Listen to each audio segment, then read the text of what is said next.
ఒక పట్టణంలోని ఒక డాక్టర్ గారు మానవ మెదడుకి సంబంధించిన శస్త్రచికిత్స చేయడంలో ప్రపంచ ప్రఖ్యాతిని ఆర్జించారు. ఆయన వద్దకు వచ్చే రోగులందరికీ చేసిన శస్త్రచికిత్సల్లో ఒక్కటి కూడా వృధా కాలేదు. అన్నీ విజయవంతమే అయ్యాయి. అందువల్ల ఆయనకు పని ఒత్తిడి ఎక్కువైపోయింది. ఆయన్ని కలవాలంటే కూడా చాలా కష్టం. ఆయన అంతర్జాతీయంగా కూడా ఎన్నో ప్రసంగాల్లో పాల్గొని తన వాణ్ణి వినిపించేవాడు. ఒకసారి ఆయన ఒక అంతర్జాతీయ సమావేశంలో అత్యవసరంగా పాల్గొనే నిమిత్తం తన పట్టణం నుంచి బయలుదేరారు. అయితే తన కారులో విమానాశ్రయానికి వెళ్లి అక్కడి నుంచి విమానంలో బయలుదేరారు. విమానం వాతావరణం మేఘావృతమై ఉండడంతో వేరే పట్టణంలో ఆపివేశారు. ఈయన ఈ సమావేశంలో పాల్గొనడం అత్యవసరం కావడంతో అక్కడి నుంచి కారు మాట్లాడుకుని తాను సమావేశంలో పాల్గొనవలసిన పట్టణానికి బయలుదేరారు. అయితే ఒక గ్రామం చేరుకునేటప్పటికి అర్ధరాత్రి అయింది. ఇంతలో అక్కడ కారు ఇంజిన్ పాడైపోయింది.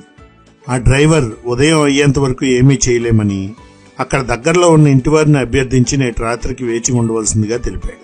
ఇంక చేయగలిగింది ఏమీ లేదని డాక్టర్ గారు అక్కడ దగ్గరలోనే ఉన్న ఇంటికి వెళ్లి తలుపు కొట్టాడు. ఒక మహిళ తలుపు తీశారు. ఆవిడ ఈయన చూసి, ఎవరండి, ఏం కావాలి అని అడిగారు. అప్పుడు డాక్టర్ గారు, అమ్మా, నేను అత్యవసరంగా వేరే పట్టణానికి నా ఊరు నుంచి బయలుదేరాను. కానీ నేను బయలుదేరిన విమానంలో సమస్య వచ్చి వేరొక చోట ఆగిపోవడంతో నేను కారు మీద వెళ్లవలసిన ప్రదేశానికి బయలుదేరాను. కానీ ఈ కారు మధ్యలో ఆగిపోయింది. దయచేసి ఒక్క పూట నన్ను ఇంట్లోనికి అనుమతించగలిగితే మీకు కృతజ్ఞత కలిగి ఉంటాను అని పలికారు. ఆవిడ, రండి, పర్వాలేదు అని నిద్రపోతున్న ఆవిడ భర్తను లేపి జరిగిన విషయం చెప్పి పక్క గదిలో వస్తే చూపించారు. ఆవిడ భర్త తన భార్యకు డాక్టర్ గారికి రాత్రి భోజనం వండమని, ఈలోగా ఆయన శుభ్రపరుచుకుని రమ్మని చెప్పారు.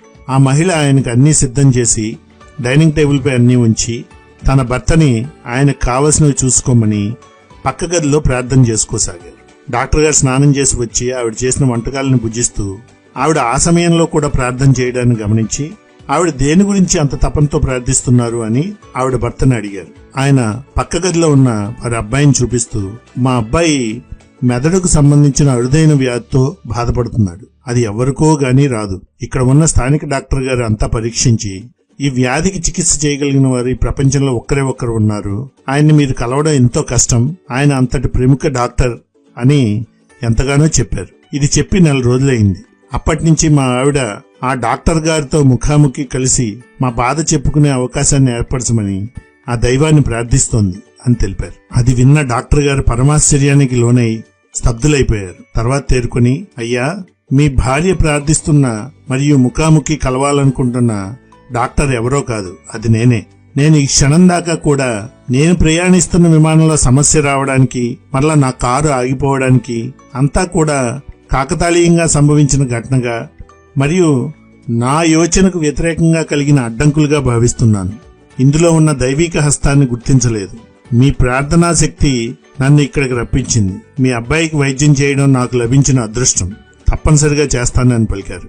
ఆయన్ని తన జీవితంలో ఈ రకంగా దైవం ప్రవేశించడం ఎంతో ఆనందానికి లోనయ్యేటట్లు చేసింది. తర్వాత సమావేశంలో పాల్గొని వచ్చాక తానే వైద్యానికి సకల ఏర్పాట్లు చేసి ఆ అబ్బాయికి సంపూర్ణ ఆరోగ్యం చేకూర్చారు. మొత్తం కుటుంబం అంతా కూడా ఆనందమయ కుటుంబంగా మారిపోయింది. ప్రార్థన ఎంతో శక్తివంతమైంది. ఇది భగవంతునితో మనిషి జరిపే సంభాషణ. ఇది అసామాన్యమైనది. అసాధ్యాలను సుసాధ్యం చేస్తుంది. నిస్సహాయ స్థితిలో మనిషి ఎప్పుడైతే తన అహంకారం కోల్పోతాడో అప్పుడు భగవంతునితో అనుసంధానమై తన సమస్యల యొక్క అవసరమైన అన్ని పరిష్కారాలను లేక నివృత్తిని అతను పొందగలుగుతాడు. నిత్యం మనం కొద్ది సమయం దైవధ్యానానికి కేటాయించడం ద్వారా మన జీవితంలో విజయ సోపానాలను అధిరోహించడం అత్యంత సులభమవుతుంది. Please like, share, and subscribe to my channel. Press the bell icon for notifications. Thank you.